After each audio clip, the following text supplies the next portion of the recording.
When a famous person speaks, we get easily impressed with whatever they have to say. Pag natay masagap ng new information that will challenge our beliefs, we ignore them because contradictions causes us discomfort. And when we have thoughts that are in conflict with one another, we resolve the conflict by trivializing the inconsistency. Mao ni ang isa sa ato mga sakit na kailangan nato i-overcome in order for us to know the truth.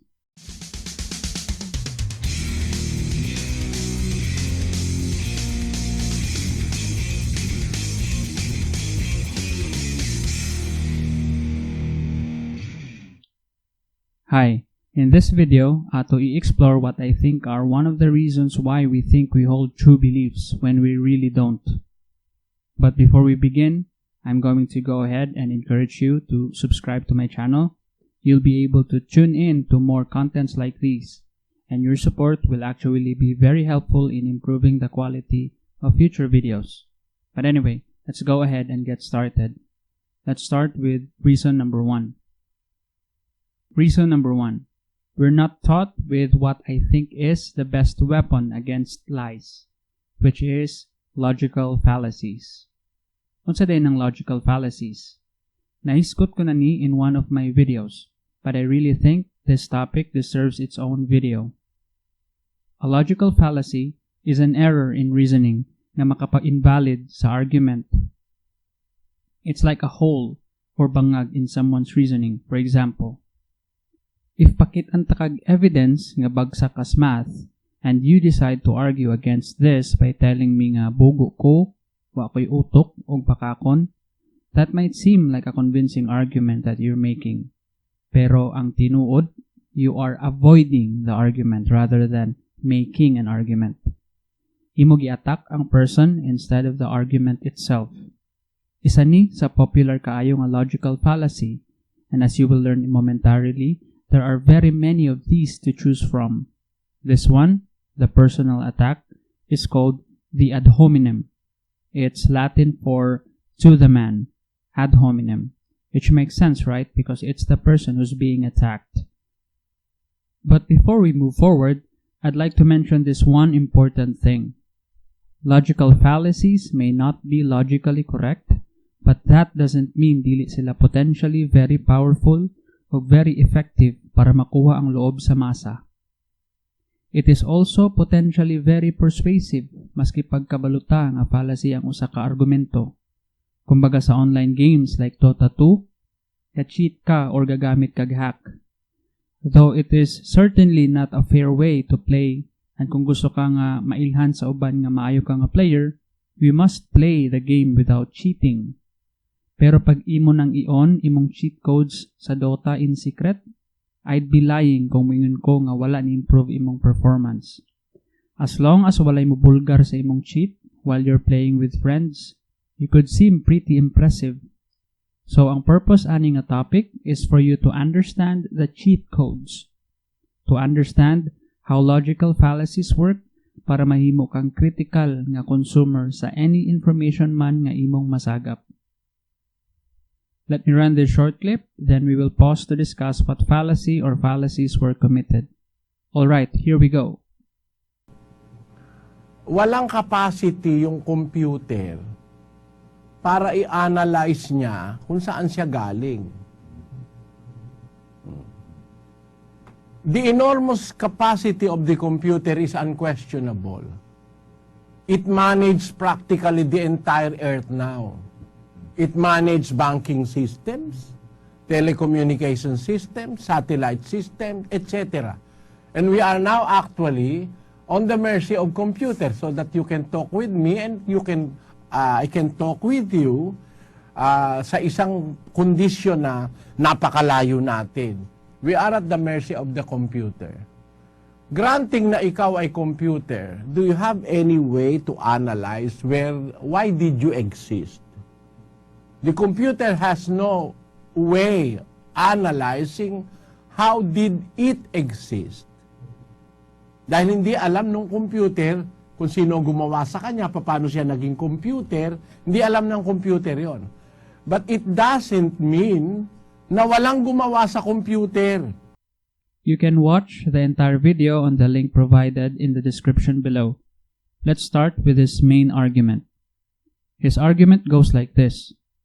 Walay way ang computer to know how it exists given how complex it is and how it's been serving its purpose very well. But it doesn't mean nga walay nagbuhat sa computer. The universe or humans are way more complex, therefore, naay-creator ang universe. Let's define first on sa pasabutan ng pagmaingon tag designer or creator. When we say that something has a designer or creator, we mean nga naay conscious being or mind nag-rearrange sa mga available nga materials at his disposal to produce a more complex thing nga naay purpose. Now, ang rason nga nang ma-recognize nato ang usa ka complex nga butang like a computer as a thing nga gi-design or gi-create actually has nothing to do with how complex it is or whether or not it has a purpose. It's the fact that we already know that the computer was designed. We have millions of examples of computers being created by a designer, ug zero examples of a God or gods nga ga-design og life. Naibutang nga gi-create like computers and smartphones and the internet, at naapoy butang nga ni-exist sa natural nga proseso. These are the things we can observe right now. So essentially, his whole argument was a false analogy. False analogy ang i-compare ang computer nga no doubt gi-design sa mga things nga ni-exist like flowers and trees nga wala ta ebidensya nga gi-design. His argument also commits special pleading fallacy, a fallacy wherein mag-cite sila exception sa ilang own logical conclusion. Although wala na mention sa video nga walay nag-create kang God, it is safe to assume nga mao ni ang belief sa most theists that God wasn't created. But if God wasn't created, then posible di ay nga ma-create ang usa ka complex nga butang without a creator. Posible di ay nga mabuo ang universe nga walay designer. Wala man kay creator ang God, right? While I agree na there's no way for a computer to know nga gi-design ra siya og computer engineer, and there's probably no way pud for us to detect God kung gi-design man ganit niya ang universe. I don't agree na ang designer ani nga universe kay God, or particularly the God described in your religion, or if everything was indeed designed. The designer could be a computer engineer, and the whole universe could just be a computer simulation. As Brother Ely said, lisod para sa computer to know who the designer is. How come sayon ra sa humans nga nagpuyo sa universe to say that it is God? Now let's watch the next clip. Praise the Father. Thank you so much, Pastor. And we have another comment here from Feli of Cavite. The difference between you and your bashers. You are rich, you're good, you're famous, you're loved, you're handsome, and you are spiritual. I spy on some of the pages of your critics on social media, and for Christ's sakes, most of them look sad and pathetic. Maybe he's telling the truth. I'm confident nga kabalo na ka sa fallacy. But if not, this is an example of ad hominem. Yes, I look sad and pathetic and poor. But we already know nga walay connection ang argument sa personal appearance o life sa nakig-argue. Next video. Nung araw, nung ako'y bata, 7 taon, wala pang telebisyon nun sa Pilipinas eh. Nagkaroon kami ng telebisyon, mga 9 na taon yata ako eh. Pagkatapos nakita ko yung kumbaga kung masasabing evolusyon yon, mamayang konti, dumating yung television namin may kulay na. Tapos dumating yung television namin dumating na naman yung panahon na yung television may kulay lumipis. Dahil nung araw napakakapal ng television Tapos ngayon, salamin na lang television di lumalago talaga. May nagsabi nun That is a foreknowledge. Yun, alam mo kapatid, di nakukuha sa evolution yun. This is a strawman fallacy. Strawman fallacy is a fallacy that gives an impression nga nibalos ka sa argument sa imo opponent, pero nibalos raday ka sa version sa argument na imo gi-misrepresent. Brother Ely's argument can be summed up like this. You cannot get order and complexity from random chaos. Living things are extremely complex and they behave very orderly. Imposible nga gikan ra ni tanan sa random mutations, therefore naay designer nga nag-design ani nila. While tinuod nga ni-claim ang theory of evolution nga we evolve through random mutations and accidents, ug tinuod pod nga lisod ma-achieve ang complexity ug order through random chance, dili tinuod nga random mutations and accidents lang ang reasons why living things evolve and why living things are complex and behave so orderly today. He forgot to mention na evolution also occurs through selective breeding, also known as artificial selection. For thousands of years, farmers have been taking wild plants and animals, and through a process of selective breeding, nakadesign ta og domestic type nga animal from its original wild form, which are much better suited for human use and consumption. Slow ang proseso, pero ang idea simple ra. Sa 100 ka seeds nga mo grow from a plant, most will grow to be nearly identical sa parent plant, but a few will be slightly different. That slightly thicker and sweeter plant will be reproduced. And if a farmer only allows the best plants to reproduce, small positive changes will add up over multiple generations, eventually producing a superior vegetable. Here's a fun fact. Broccoli, cauliflower, kale, Brussels sprouts, and cabbages are all just different breeds of a single type of weed nga common ra makita along sa shores sa English Channel. Ang evolution ani nga weed into all the different varieties we see today was carefully guided by different farmers around the world who simply selected for different traits. Pero take note, the farmer doesn't actually create or design anything. Random mutations create these new traits through reproduction. The farmer simply chooses which of those new plants or animals are allowed to reproduce and which are not. Here comes Darwin. Darwin proposed that nature itself is also capable of selection. Dili man pareho ang nature sa farmers nga naay brain, but nature is a very dangerous place to live. Pwede ka mamatay tungod lang sa bacterial infection. Pwede ka mamatay tungod sa extreme weather conditions. Pwede ka mamatay from other animals. Ang nature, simply by just being a place na lisod puy-an, decides which of those variations get to live and reproduce and which do not. Tungod sa ila harsh kayo nga environment, different creatures become more and more fit for survival within their specific environments. This doesn't happen overnight. It takes multiple generations. Darwin called this process natural selection. Yung sinasabi mo na di nyo kiniklaim na tayo descendants ng ape. Cousin tayo. Paano yun? Ano ibig mo sabihin na cousin tayo ng ape? Ha? Hindi ba pag cousin tayo, isa magulang natin? Di ba? Yung tatay ng yung natay mo at tatay ko galing sa iisa. Kaya tayo cousin. O ano ngayon yun? Ano ba yun? Is that an ignorant escape or is that an ignorant philosophy? He completely ignores or simply is just ignorant of the fact na lahi ang pagsabot sa cousin when used in scientific terms. We all know that siblings are more similar to each other than are cousins. This means that siblings have a more recent common ancestor, their parents, than cousins, their grandparents.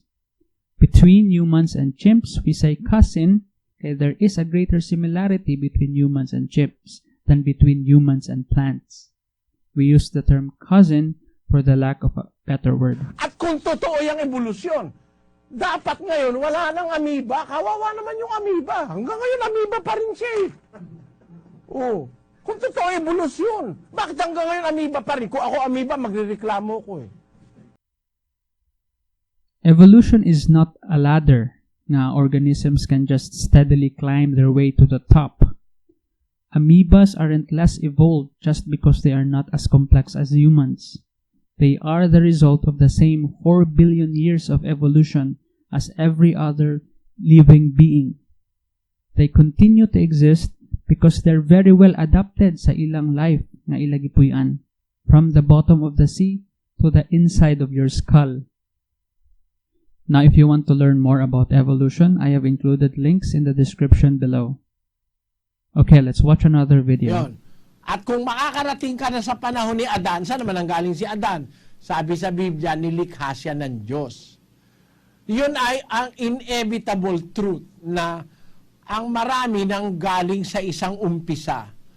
Yung umpisa, saan ang galing? Sa Big Bang? Ang lahat daw ng bagay nangyaring sa Big Bang. Ano raw yung Big Bang? Opo, ito po yan, the Big Bang Theory. The Big Bang Theory has been accepted by a majority of scientists today. It theorizes that a large quantity of nothing decided to pack tightly together and then explode outward into hydrogen and helium. This gas is said to have flowed outward through frictionless space. Frictionless, so the outflowing gas cannot stop or slow down to eventually form stars, galaxies, planets, and moons. Kalokohan yung Big Bang Theory ng mga atheist at mga siyentista. Ano sabi? A large quantity of nothing decided to pack themselves together? How can nothing pack themselves together? What do you think is wrong in this video? Soriano just showed a quote that he claims as the definition of what the Big Bang Theory is, pero wala niya gisite ang source kung asin niya gikuha nga definition. I tried to Google the definition and found no results that would link me to a reliable source, meaning there's a big chance nga gihimo rani nga definition of what Soriano thinks is the Big Bang, kay mas dali rani atakihon nga definition kaysa sa real explanation sa Big Bang. This is another straw man fallacy. Look where my search results led me. Kasagari source ani nga definition kay from religious websites. What would you expect they say about what the Big Bang is? It is still best nga mahibaw-an nimo ang pasabot sa Big Bang ug how it works from the people who argue nga it's true, and not from people who obviously don't agree with the theory. Mali pod siya para i-expect ang Big Bang Theory to explain nganong abundant og life ang Earth. Na-confuse niya ang Big Bang sa theory of evolution by natural selection. You can watch the whole video and be amazed sa kadaghan kaayoy fallacies iyang nakomit. I've linked the whole debate sa description ani nga video below. I didn't expect na ing ato day kadaghan iyang sayop, and pirmi ko attempt to cut clips of his video para ipakita which fallacy iya gikomit. I would love to show them all pero mahotdan akong oras and I'm sorry. Kailangan ako move forward. Let me show you this one last clip. A little while ago, I was invited to a university to speak at the Atheistic Society. They said, Pastor Barrett, we would like you to come and get involved in a debate with all the atheists. I said, fine. He said, come on down. So I went down. I won't tell you which university it was, but I drove to Cambridge, and when I got to Cambridge, I go into this lecture hall, right? And there's, I don't know, 1,800, 1,000 students there. And the lead atheist, he gets up and he's preaching. And he's spitting and he's frothing at the mouth and he's eloquent, he's brilliant. How can any rational person believe that there is a God? You got to be stupid to believe that there is a God. And all these sorts of things, all the things that you've heard. I just had to pause. So good pa lang gi-establish na niya ang setting nga mura siya knight in shining armor nga nisulod og cave to fight a dragon. Gi-establish na niya how preachy, how angry the lead atheist was para mo come out siya as someone who's awesome and Christ-like. Wala pa gani na-establish ang argument, nagsugod na siya ad hominem. Gitarnish na niya ang credibility sa iyang kontra by claiming nga niingon kunog stupid ang atheist sa mga theists for believing in a God. Front there, and I said, you believe there is no God? He said, there is no God. Atheists, as you may have heard me repeatedly say in my videos, don't say there is no God. Atheists are just not convinced with atheistic claims. Therefore, we don't believe in the existence of God or gods. Not believing that a God exists doesn't translate to believing there is no God. I said, okay, help me out with this. I want to show you something. And I drew a circle on a whiteboard like this. I said, this circle represents knowledge. Everything that could ever be known about any subject fits in there. All the sciences, all the arts. You're an intelligent man. You study at this university. How much do you know of everything that could possibly be known? So he took a pen and he drew that and he went, I reckon I know this much. I said, wow, you're intelligent. He said, yeah, I am. I said, that's brilliant. I said, so that's what you do know? He said, yes. I said, and that's what you don't know? He said, yes. But this does exist, you just haven't discovered it yet. Yes. Therefore, could God not exist in a dimension that you haven't yet discovered? Answer, yes. And there you go. Gisugat yun siyag masipang pakpak. As I've mentioned earlier, powerful ang logical fallacies and it can certainly persuade the masses even though dili siya logically sound. This video was uploaded last 2016 and went viral ug daghan kaayo ko'y religious nga friends nga nag-share ani. His whole argument goes like this. You don't know everything, therefore God can exist outside the things you already know. This argument is called argument from ignorance. Argument from ignorance occurs when a claim is asserted to be true because it hasn't yet to be proven false. Argument from ignorance is also often referred to as the God of the gaps. God of the gaps ang tawag kay usually mo propose ang theist og scenario that cannot or currently cannot be explained by our current understanding, and they will then fill the gap with an assertion of their God. Ang problema aning argument is that this same argument can be used to prove the existence of any gods. I can even use that circular analogy to prove that Darth Vader exists. The speaker also commits shifting the burden of proof fallacy by making a fake story about atheists claiming there is no God, na shift niya ang burden of proof sa mga atheists to prove God doesn't exist. While tinuod nga pag mo claim ka og there is no God requires proof, mali ang i-define ang atheists as someone who claims there is no God. Naa sa theists ang burden of proof for God's existence. Nagminaro ang speaker and gipasa niya sa mga atheists ang burden to prove God doesn't exist. And since atheists can't prove there is no God, therefore God exists. Naapoy pagka-black and white fallacy ang argument sa speaker. A black and white fallacy occurs when someone presents two choices as the only possibilities, when in fact, additional options cannot be ruled out. Sa iyang story, either God exists or God doesn't exist, improving the odds of God existing to 50%. According sa iyang story, pag muad today ko sa work today, there's a 50% chance nga makapunit kog 1 million pesos along the way and 50% chance nga dili. There are other things that might occur within that short time nga mo travel ko from my house to where I work. Black and white fallacy limits those chances. Wa ko nag-expect na maabot og ingani kataas ako first sa 3 reasons why we think we hold true beliefs when we really don't.